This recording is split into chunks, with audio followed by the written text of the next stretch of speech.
The Agenda with Steve Paikin is made possible through generous philanthropic contributions from viewers like you. Thank you for supporting TVO's journalism. Tonight, what is the state of Ontario's college system 60 years to the day after its creation? Then, the forgotten story of the NHL's Hamilton Tigers, 100 years after their disappearance. That's all ahead on The Agenda.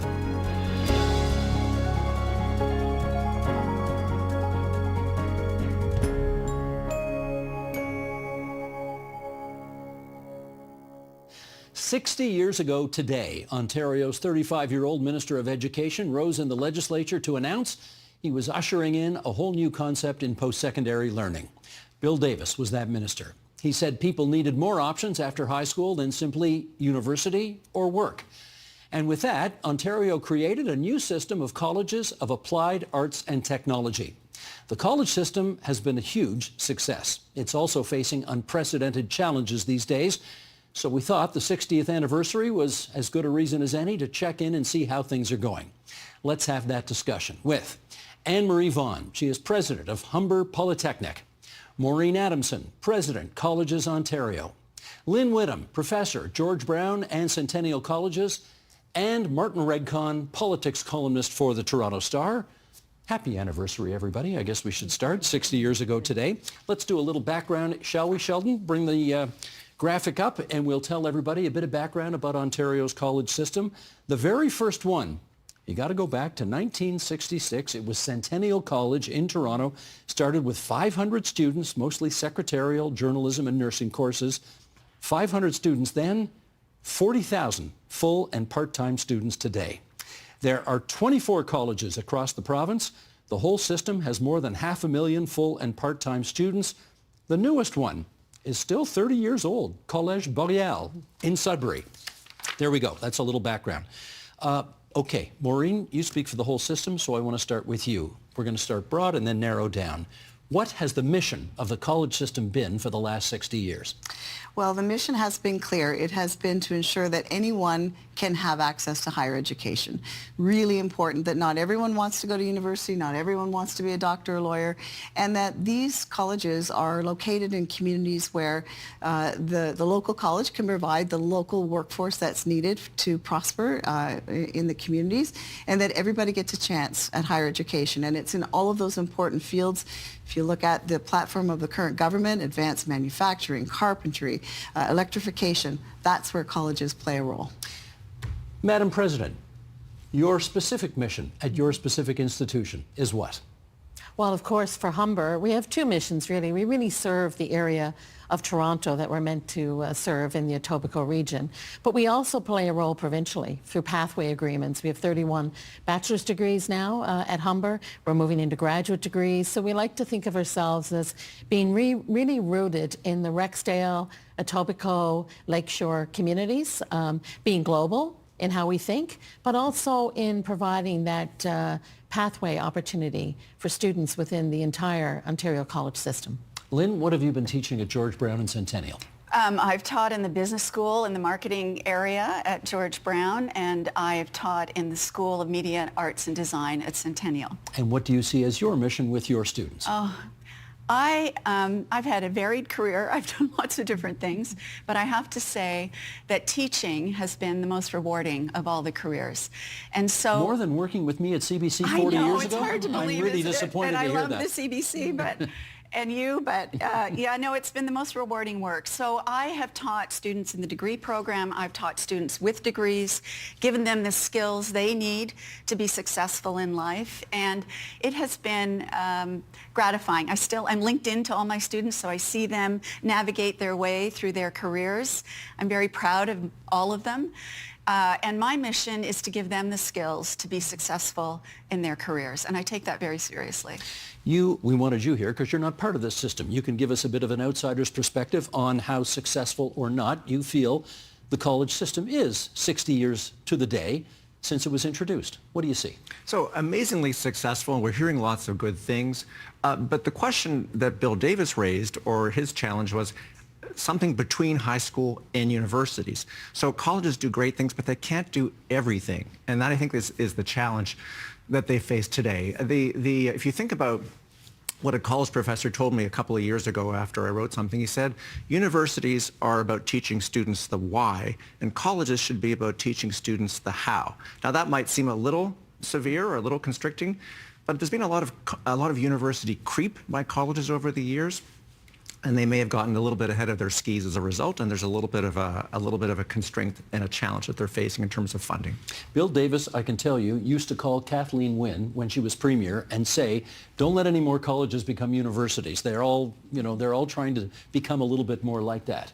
And you're giving degrees out now as opposed to diplomas, so... We are, and I don't think that what we're offering is very different than what the university experience is. So many university students turn to our sector now because they want an applied experience that allows them to go into the labor market. So every degree that we offer is very much aligned to labor market needs. And I've worked in a university for 20 years before I moved into the college sector. There is a big difference in what we offer and how we offer it versus what the university sector does. And it doesn't mean that it's any less value of either. It's a different experience for students. And ours is a pathway to employment. Lynn. But the universities are encroaching on what the colleges do as well. It's a two-way operation here. So you're seeing more applied certificates, degrees at universities taking over what the colleges typically have done. So there's encroachment on both sides.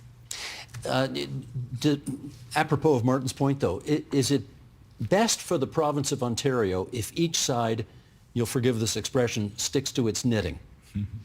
I think that our economy has changed, our technology has changed so rapidly that kind of a divide is no longer feasible or helpful, to be honest. I think there's a continuum of education.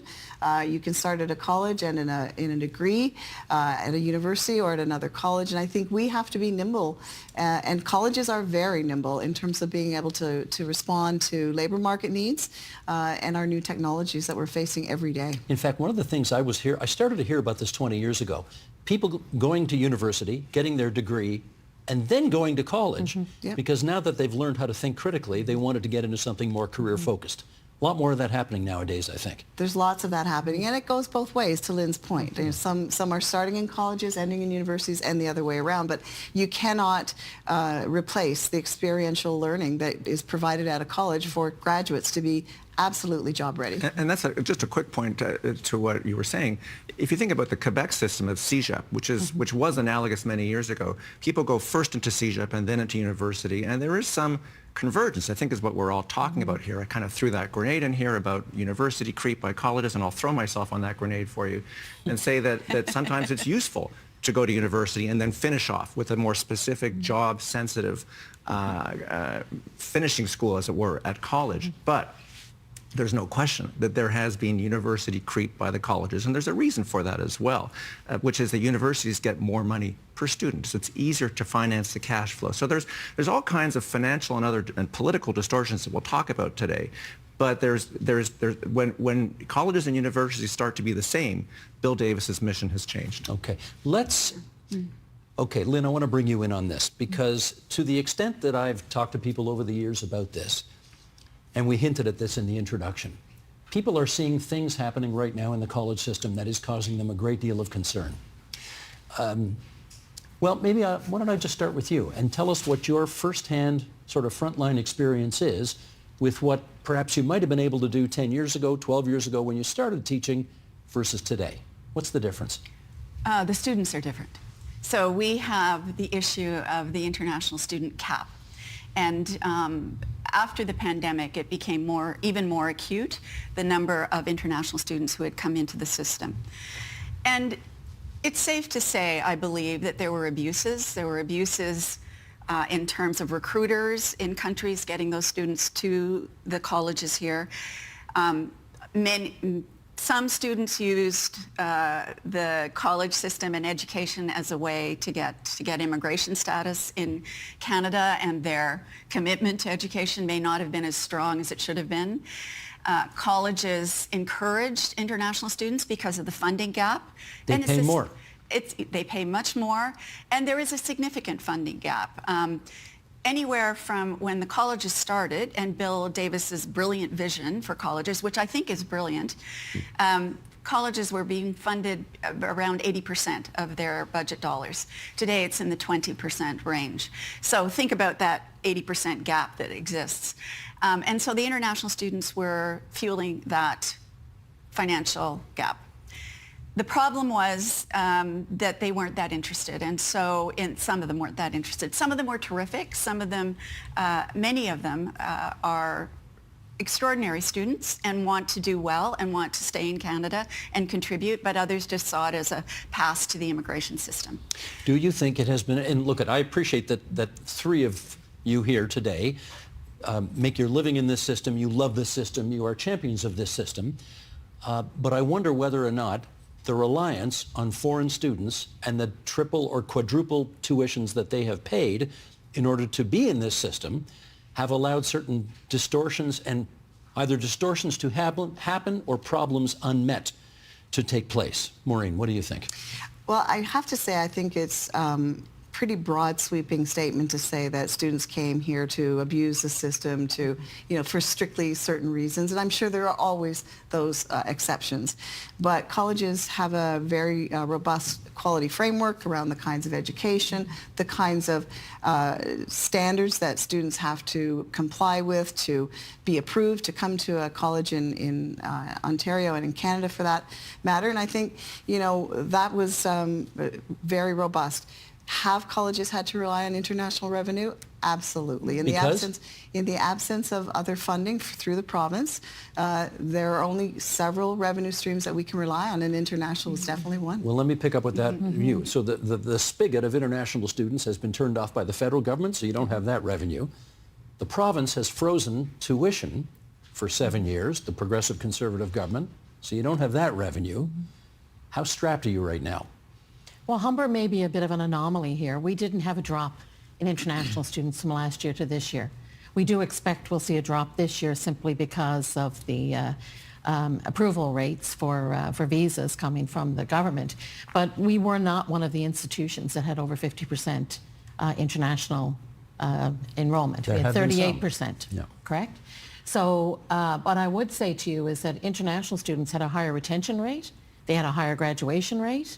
So these students were actually performing quite well. They came here with a mission in mind, the vast majority, and they excelled in our system and filling much needed jobs in the labor force. When you look at our graduation or employment rates, they're well over 80% 6 months out of graduation, and our employer satisfaction rates are well over 90%. But if there's one thing I hear, it's that the tuition freeze plus the reduction in foreign students paying those much higher than domestic student tuitions has resulted in a system that is no longer able to fulfill the mission that it had set out to do 60 years ago. True or false? I don't think it's as simple as that. I don't think we're not fulfilling our mission. I think we really are continuing to fulfill our mission. It doesn't mean that we're not going through significant financial challenges. And this didn't happen overnight. The decline in federal funding for higher education in Canada started in the late 90s. I actually did my master's thesis on this topic in the late 90s. So what we're seeing now is an erosion that's taken place over a long period of time, over multiple political parties that have been involved in the financing of higher education in Canada and in Ontario. And you're right that we're dependent on either tuition or government grants for our funding.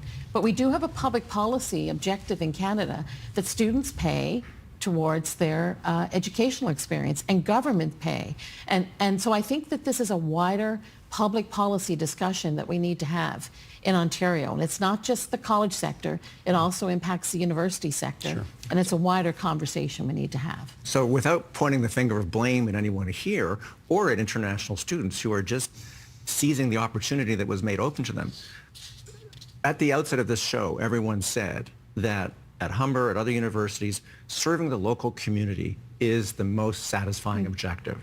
And when you have, as you pointed out, more than 50% of the student body coming from overseas or not from the local community, you get a distortion. Look. That's not the case at Humber. Humber being an exception, Anne-Marie but hastened to you add, said that Yeah. you're Humber not is what an you're at exception. 35. It's more resilient. Humber's at 35%, bless you. But you said other universities are typically over, colleges are typically over 50%. Yeah. Seneca, you pick any college at Conestoga, et cetera, a lot of them are at 50 to 70 to 80% foreign students. It's remarkable if you think of what Bill Davis's vision was all those years ago. Serving the local community, meeting the needs of our provincial economy. And so you're right that there has, of course, been a steady erosion of funding models over the decades, whether it's in Medicare or health education. But the crisis, which I think we'll talk about, arose when there was a tuition freeze 7 or so years ago. And so that opened the spigot to bringing in all those foreign students, far more than before, and many distortions. Look, when I was at university, the international students were the highlight of my career. But you can have too much of a good thing. So in my day, I hung out with them, but they were 10% of the student body at most. So there is a distortion at the local level in terms of serving the community, which I think is a problem. And then there are all kinds of other funding issues when universities see foreign students as, forgive me, cash cows. So. Lynn, let me get some, again, on-the-ground experience from you. Are you seeing in your world at George Brown and Centennial courses cut, staff cut? You are seeing both of those things. The program I teach in at Centennial has been cut. The school I teach in has been closed. At George Brown, I haven't worked there since December because there aren't classes available. I'm what you call partial load, which is an instructor who has between 6 and 12 hours teaching hours a week. There are full-time faculty members. So what I'm seeing from my perspective is that the partial load and the part-time instructors are invisible. Basically, they're on contract, so you can just cancel the contract and the problem's solved. The focus has been on protecting full-time, and there are fewer full-time instructors or professors than partial load. The partial load and the part-time people are the ones who are doing a lot of heavy lifting in the system. So in one of the programs I teach in, there are 6 instructors, 2 are full-time, 4 are part-time. Or partial load. So you can see what the ratio, I'm sure that ratio is consistent for many programs. So the question becomes, and Maureen, I'll put that, all right. Lots of people are gone from the system. Well, this is the question. Is the system not as excellent because it has fewer staff? Is there less choice for students because a lot of these courses are being cut? I want to come back to the mission of the Bill Davis original intent for colleges. We can talk about the revenue streams and, the dilution of student bodies in rural communities and other places. The dirty word of private career colleges was a way to equalize some of the rural colleges that couldn't attract international students. But that revenue has been clearly invested to maintain the mandate of colleges in Ontario to deliver on those important domestic programs, whether it's advanced manufacturing, carpentry, health sciences, resource mining. Everything in the current government's platform has been delivered through this subsidization. So I say the mandate has been well intact, although we've had to use international revenue to do so. I got to understand the math here better, so maybe you can help me this. If all of your students have had a tuition freeze for the last 7 years, meaning you're basically, the money you're taking in today is the same as the money you took in 7 years ago. And the spigot on foreign students has been turned off. So you don't have that cash cow, forgive me, to rely on. And the province of Ontario is not increasing its allocations to post-secondary institutions. How are you keeping the lights on? Well, I mean, for Humber, it's been 50 years of very good fiscal management of the institution, right? Oh, come on, Anne-Marie. So, no, I mean, I'm just saying that, we had to find funding this year. We were able to do it. Next year, it's going to become more challenging.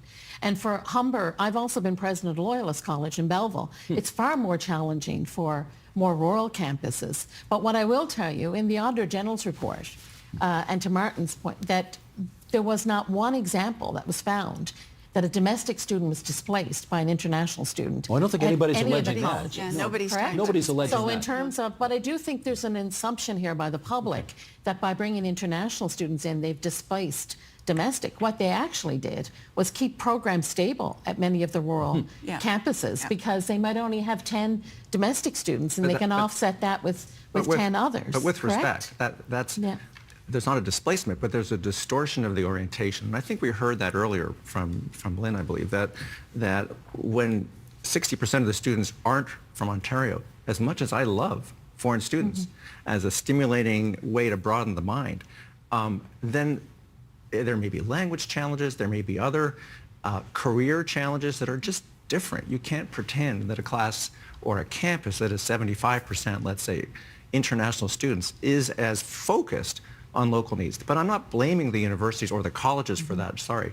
I'm blaming the government that created a distorted funding model. I mean, as Steve was arguing, I think we would all agree here, you can't freeze cash flow for 7 years after first cutting it. I mean, if the government wanted to be populist, and if the opposition politicians also want to be populist, because they're also singing the same tune as Doug Ford on this, all of them want the tuition freeze, then of course colleges had to make up the difference elsewhere, and it wasn't optimal.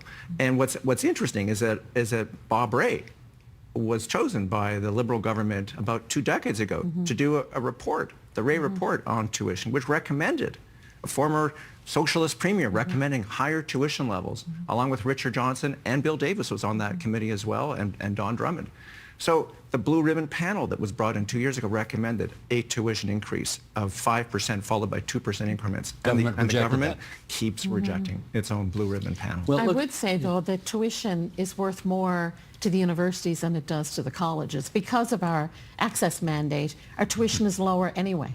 So if there was a tuition increase, yes, it would help us out as a college sector. No one would deny that. But it's more valuable to the university sector because the percentage increase actually equates into higher revenue for the university sector. What's really important for us to have this conversation about in Ontario is the alignment of colleges to the economic mandate of the government. And you cannot grow an energy sector. You cannot build houses. You cannot have an infrastructure plan, either nationally or provincially, without our graduates. And so I think there needs to be a policy alignment of the role that we play, which is a far more direct economic role of healthcare, of infrastructure, of housing, of energy.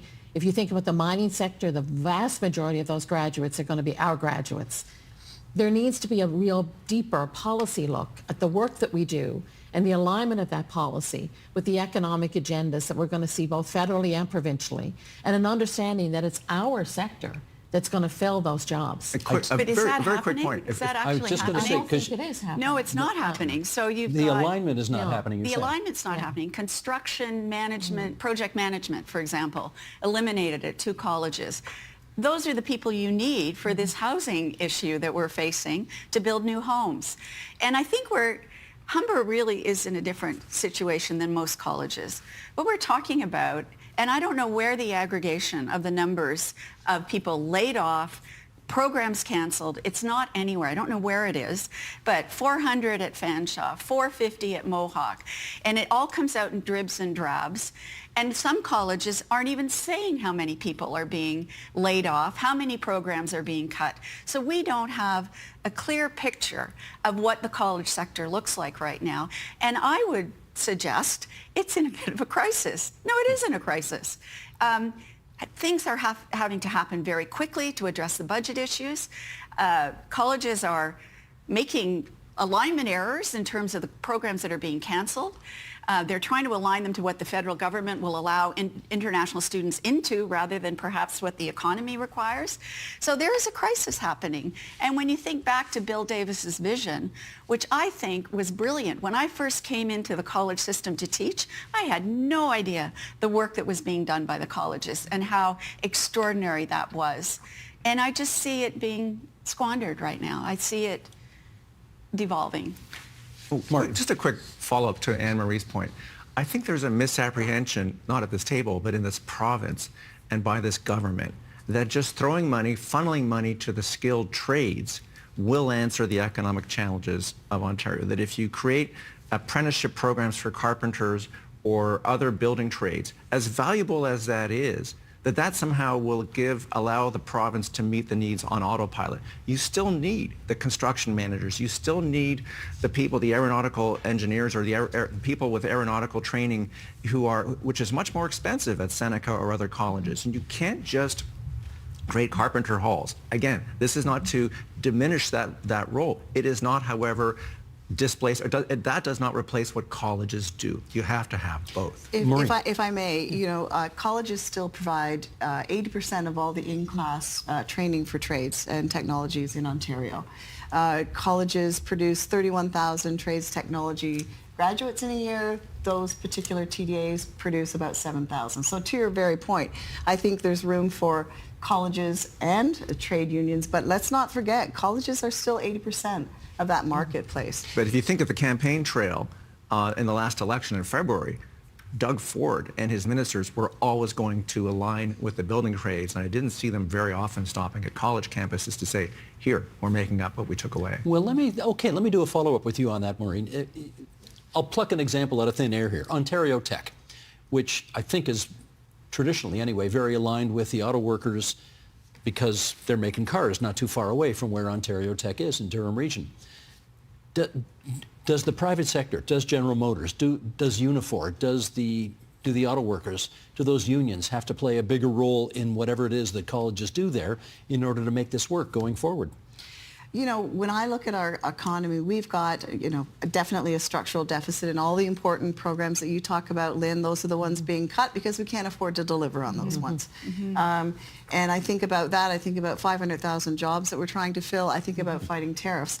I think, colleges are completely aligned with those kinds of graduates and the workforce that's needed, and still play the predominant role. Private unions have a role to play, but colleges have been at this for a long time. We have state-of-the-art facilities. I would invite anyone to come to a college and look at Fleming College, for example, in our trade center. We're important players in this, and we are aligned with the government and want to be part of the solution. Who's a former president of Fleming College? I don't know who she might is. be sitting at this table. Who might be sitting at this table right now? A former president But of you Fleming. mentioned Ontario Tech. So Humber has developed a partnership with Ontario Tech in the nuclear sector. So we between what we offer and what Ontario Tech offers, that's a full spectrum of skills that's needed to grow this energy sector for Ontario. Yeah. And what Humber is doing is we're bringing more colleges with us because there's 100,000 jobs to fill. In order to be able to think about getting all those skills, okay. It's much more than just Humber's work. There's a lot of work to happen, as well as Ontario Tech leading on their side of the nuclear industry. There's really opportunities for more collaboration between our sector and the university sector in the province. And what we're doing with Ontario Tech, I think, is a great example of how we fulfill the needs, again, of the economic priorities of Ontario, which is energy, housing, infrastructure, healthcare. We all represent together the full spectrum of skills that are needed for those industries. I totally take your point, which is why when Martin and I were locked up in the budget last week, reading the budget of the province of Ontario, to my surprise, knowing the significance of all of the things that you just said, I note a decline in government funding to the Ministry of Training Colleges and Universities by $1.4 billion over the next 3 years. Over the next 3 years. I mean, I'm not great at math, but I don't know that you can cut $1.4 billion out of a system and still have the impact that you want to have. Who's going to jump in and tell me that this is all going to work out despite this cut? I'll take the opposite position and just say that is the challenge, and it bears repeating that when you take that much money out of the system, when you also take out tuition and freeze it. I mean, the current minister, Nolan Quinn, used to run a Dairy Queen franchise in Cornwall and was in fact the representative of the franchise operators with DQ. That's a very political job, so he has some political agility. But I asked him, how would you run your business if head office told you that you had to cut the price of blizzards or chocolate dip cones by 10% and freeze that for 7 years? I mean, it's not sustainable. While wages, what did he say? Everyone, he didn't have. Well, it was a private conversation, but he did not have a defensible answer. Well, this is. I mean, you've referenced chocolate dip cones here, which are terrific, incidentally. They are. However, on a grander scale, this is exactly what the future looks like, Lynn, for the post-secondary system, and colleges will have to play their part in that funding drop. I don't know how you continue to offer the same or better service when you got that much less money going into the system. I don't know. What this is deprioritizing education. And is this the time to be deprioritizing education in this province? Isn't it Bill Davis's vision that education was the key to economic success for this province? And now we're pulling that away. It can't work. It won't work. And I know universities are dealing with this issue as well. How could we logically take away the opportunities for education for our young people and training for jobs and have a thriving economy? How's that possible? Maureen, when you got your budget briefing last week and you saw that the post-secondary allocation was going to be $1.4 billion less 3 years from now, how did you react? Well, certainly there's some funding that was in the sustainability funding was time limited, so I think that's a big piece of the decline. So I don't think it should be misread. But I will say that it doesn't negate the fact that we've got a problem on our hands, and we need to work very closely with the province to make sure that we solve these funding issues, and particularly in the areas of where the workforce is so important, in all the areas that we talk about, trades, technology, building, all of it. I think we need to focus on those, and we are aligned with the platform in that regard.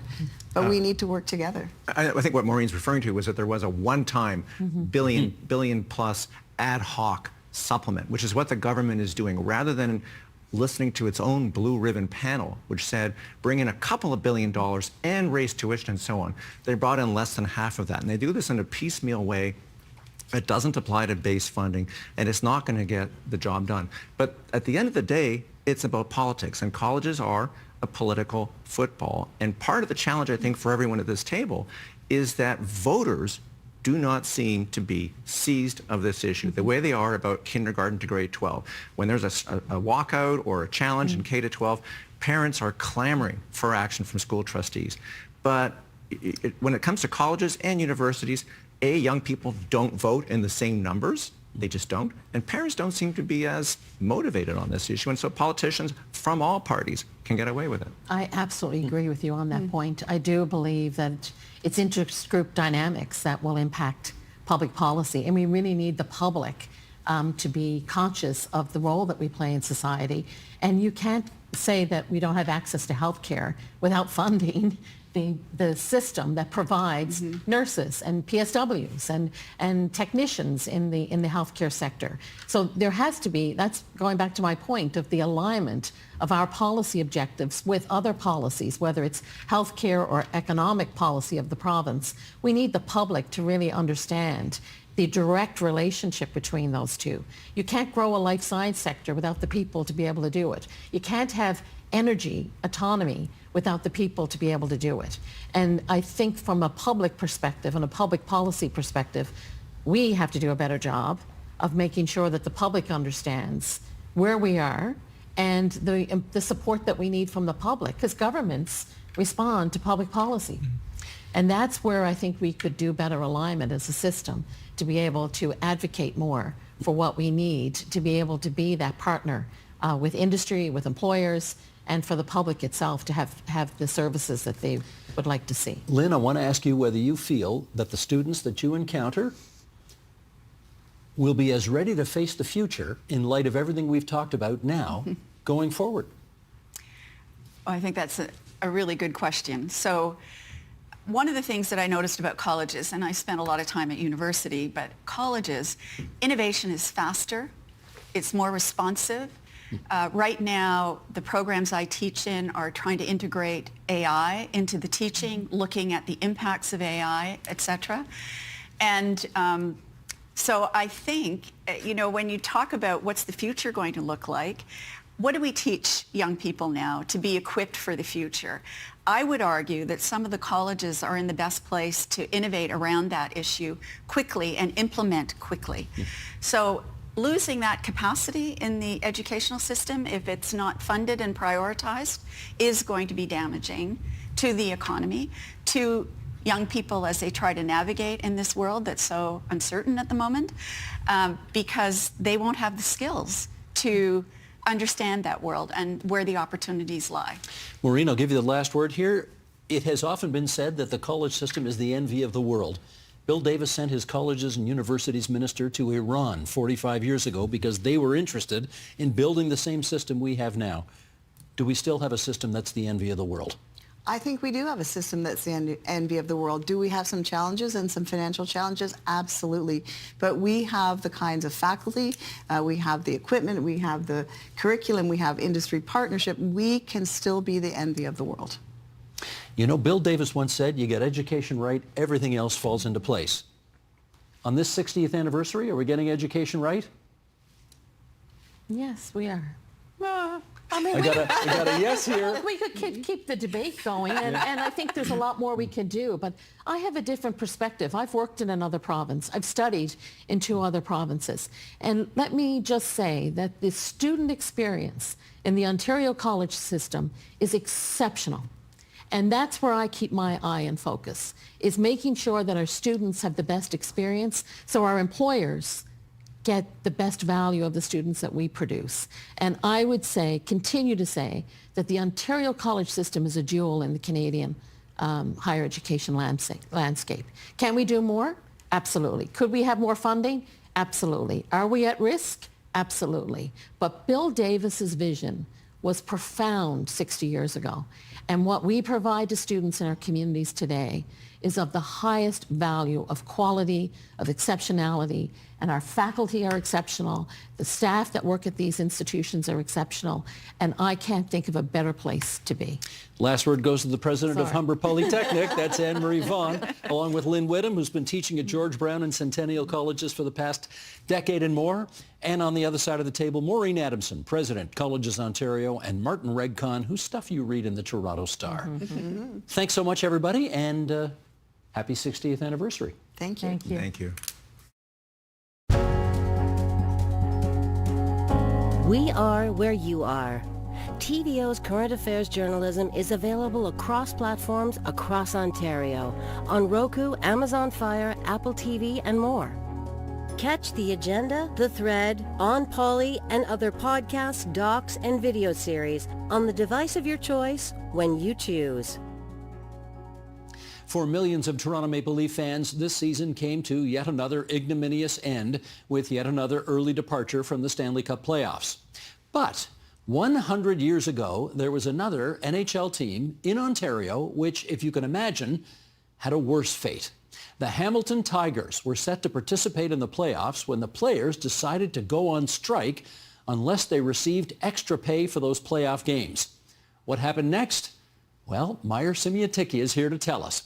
He's Professor Emeritus in the Department of Politics and Public Administration at Toronto Metropolitan University and has written about the fate of one of Ontario's other NHL squads. Meyer, welcome.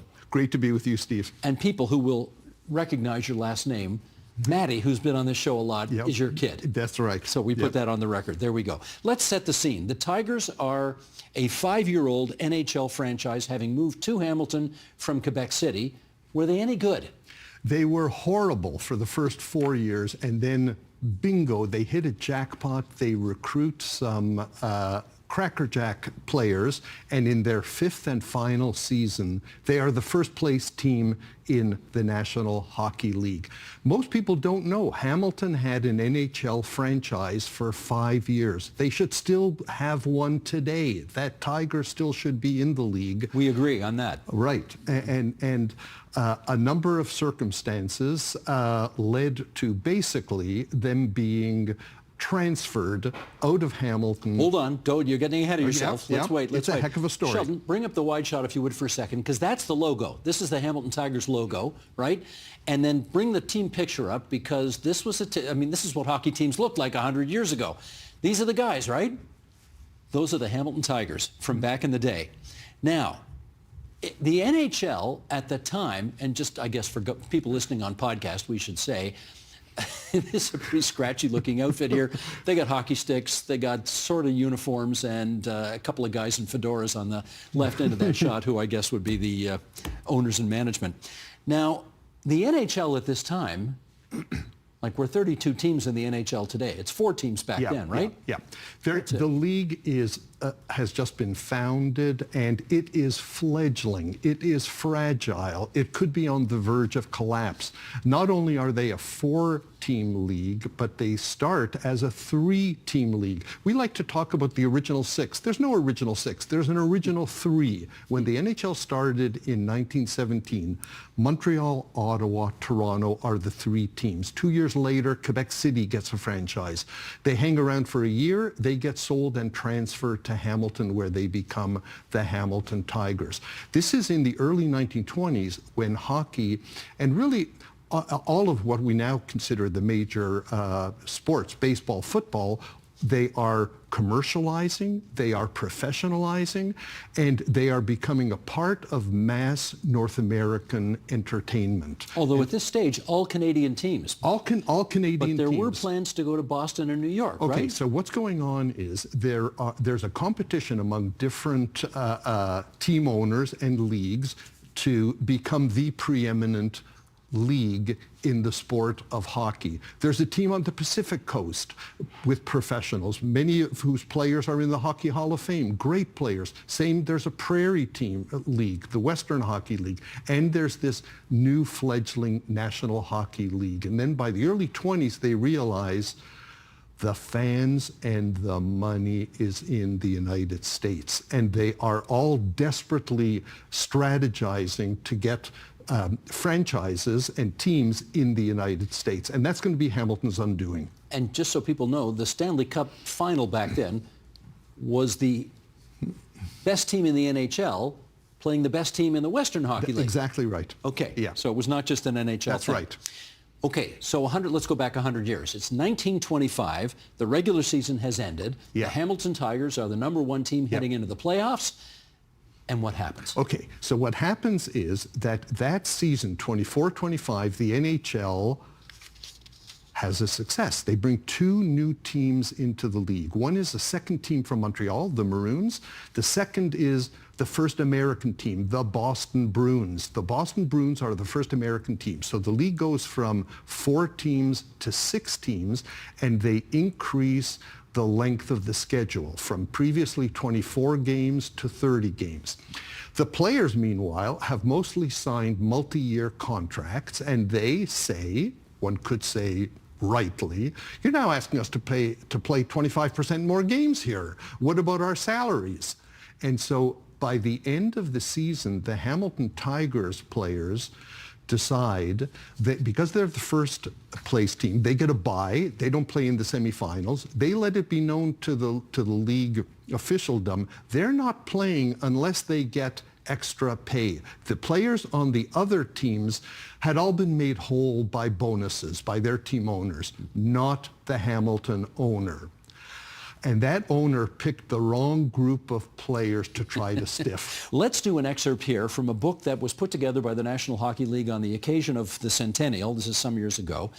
And you did a piece for this book on the Hamilton Tigers situation, and we're going to read a quote here from Shorty Green from your piece. Shorty Green, one of the big stars of those Hamilton Tigers. Here we go.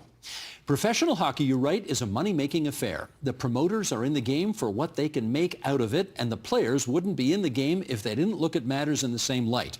Why then should we be asked to play 2 games merely for the sake of sweetening the league's finances? Now that's a quote from Shorty Green. Let's bring a picture of Shorty up if we can. There he is.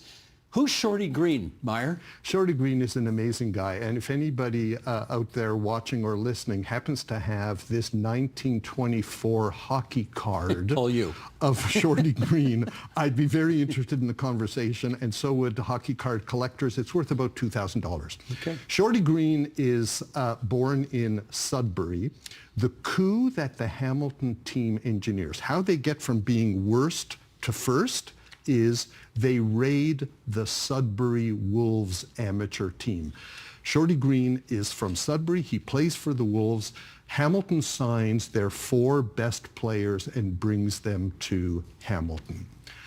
Shorty Green in 1916 enlisted to fight in the First World War. He's in the trenches. He doesn't wait for conscription. He's committed. He has principles. He enlists. He is gassed at Passchendaele in 1917. He comes back, resumes his NHL career. So this is someone with backbone, with courage.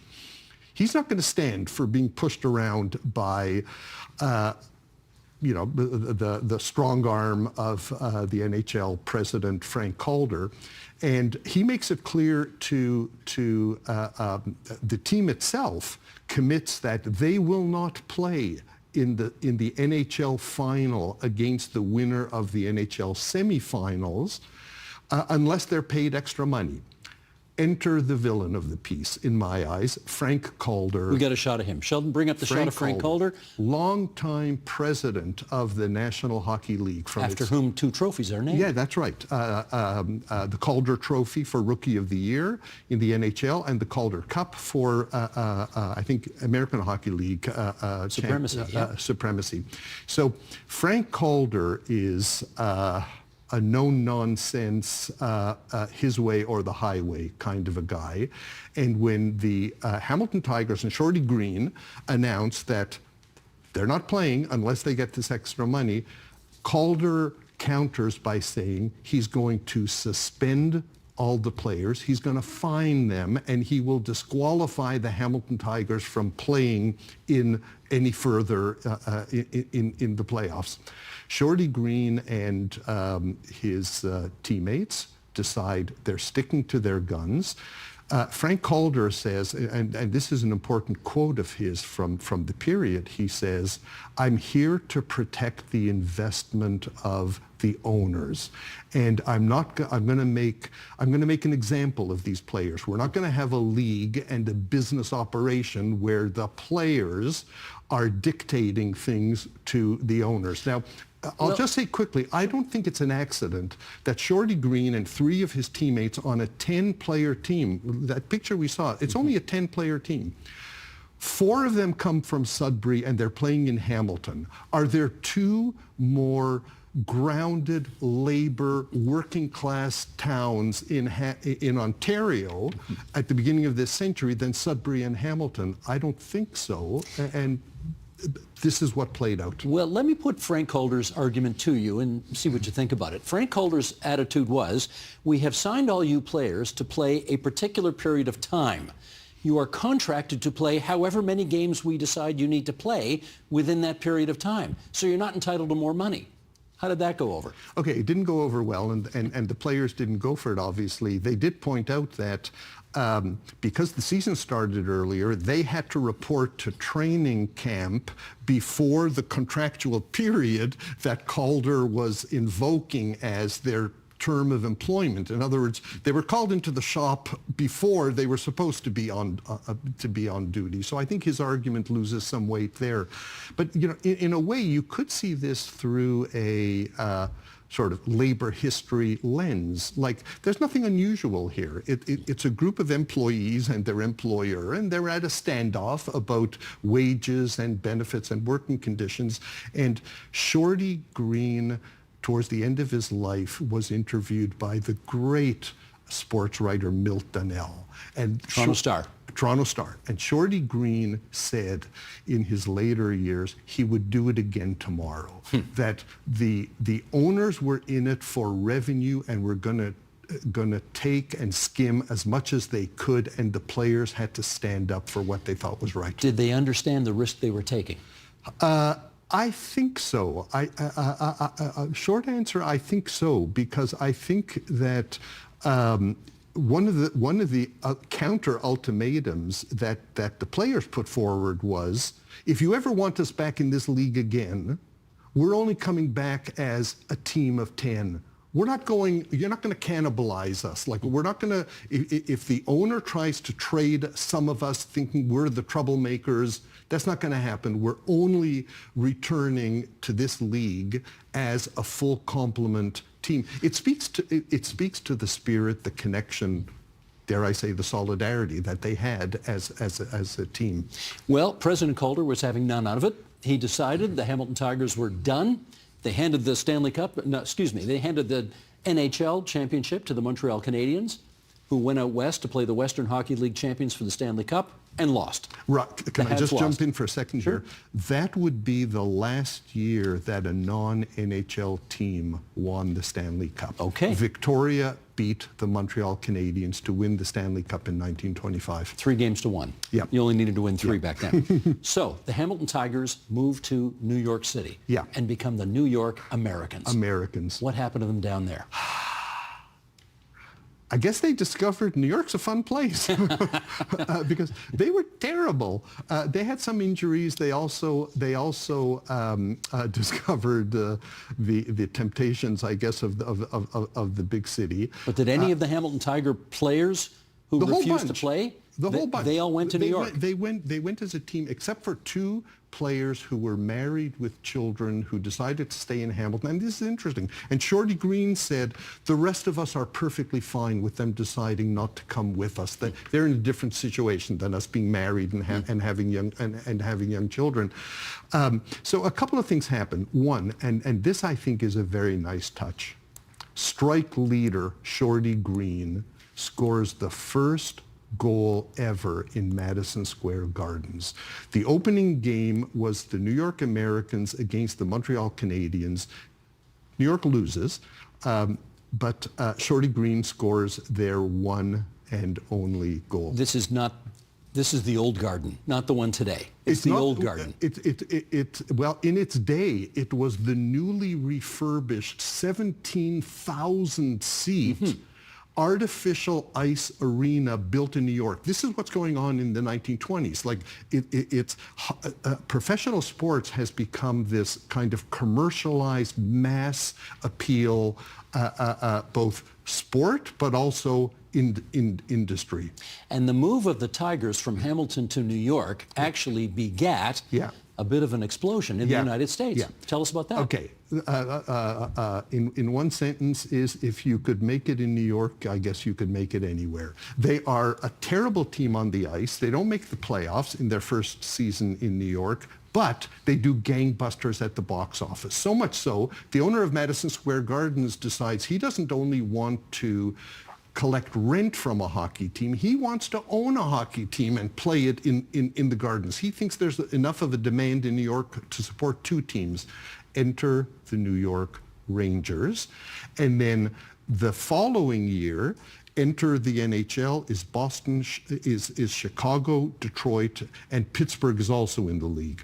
So not the Penguins. This is the original that's right. Pirates. So, to sort of recap, in 3 years, the NHL has gone from 4 teams all in Canada to 10 teams, the majority of which are in the United States. So part of this storyline is that Frank Calder orchestrates a distress sale of the Hamilton Tigers to New York to become the New York Americans.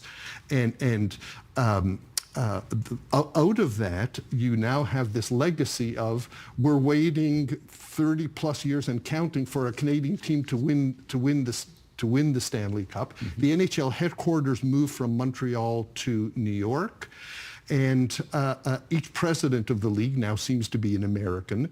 It's been a takeover. Well, I mean, you have to say, on the one hand, it was terrible for Hamilton because Hamilton lost its NHL team. But in terms of the future explosive growth of the sport, you can actually kind of draw a straight line from where we are today No question. to 100 years ago. No question. And the other line that I draw from that's a really good point, Steve. The other line I draw is the NHL owes Hamilton. There are reparations to be paid. Hamilton sold its team for $75,000, $1925. I looked this up online, the equivalent of about $1.5 million today. The average NHL team today is valued at $2 billion.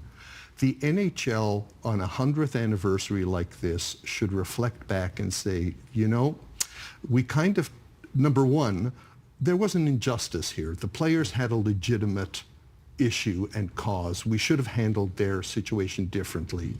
And in our rush to get a team into New York, we sacrificed. We sold off the Hamilton franchise. The NHL owes Hamilton, whether the repayment is in the form of put another NHL team in Hamilton, whether it's make a commitment to support amateur kids, neighborhood hockey in Hamilton. All of those, I think, are up for grabs. And I've got a message for the NHLPA, the NHL Professional Players Association. The Hamilton players did this without having a union. There was no union. Unionization of hockey players would wait another 40, 50 years. The NHLPA should establish a Shorty Green annual award to the person who has made the greatest contribution to the well-being of hockey players. I love those ideas. Well, thanks for putting them on the record. That's great. There's a lot of threads from this, and especially as we're in a moment where also I gather we're in a difficult period of Canadian-American economic relations. You've heard something about that. Yeah. There are some threads to think about from all of this. A lot of stuff to fix. Meyer Semioticki, Professor Emeritus, Toronto Metropolitan University, and a guy who knows his hockey. Well done on the history of the Hamilton Tigers. Thanks, Meyer. Great to be here with you, Steve.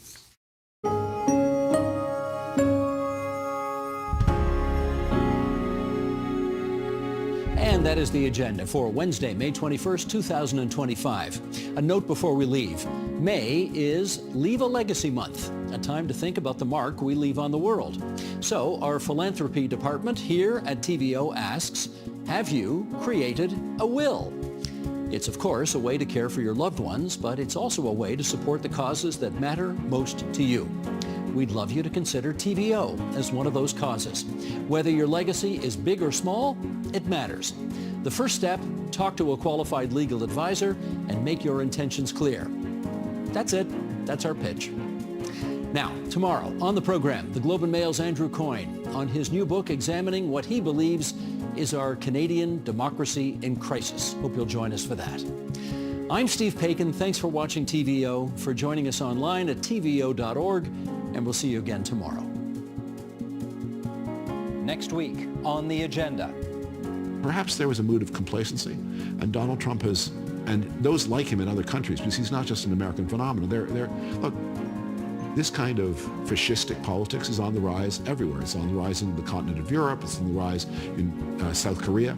And it has to be met everywhere. And so we have a job to do in the way that previous generations did. And maybe you'd kind of like to miss it and have an easier time, but it's also kind of an honor to be called to do it.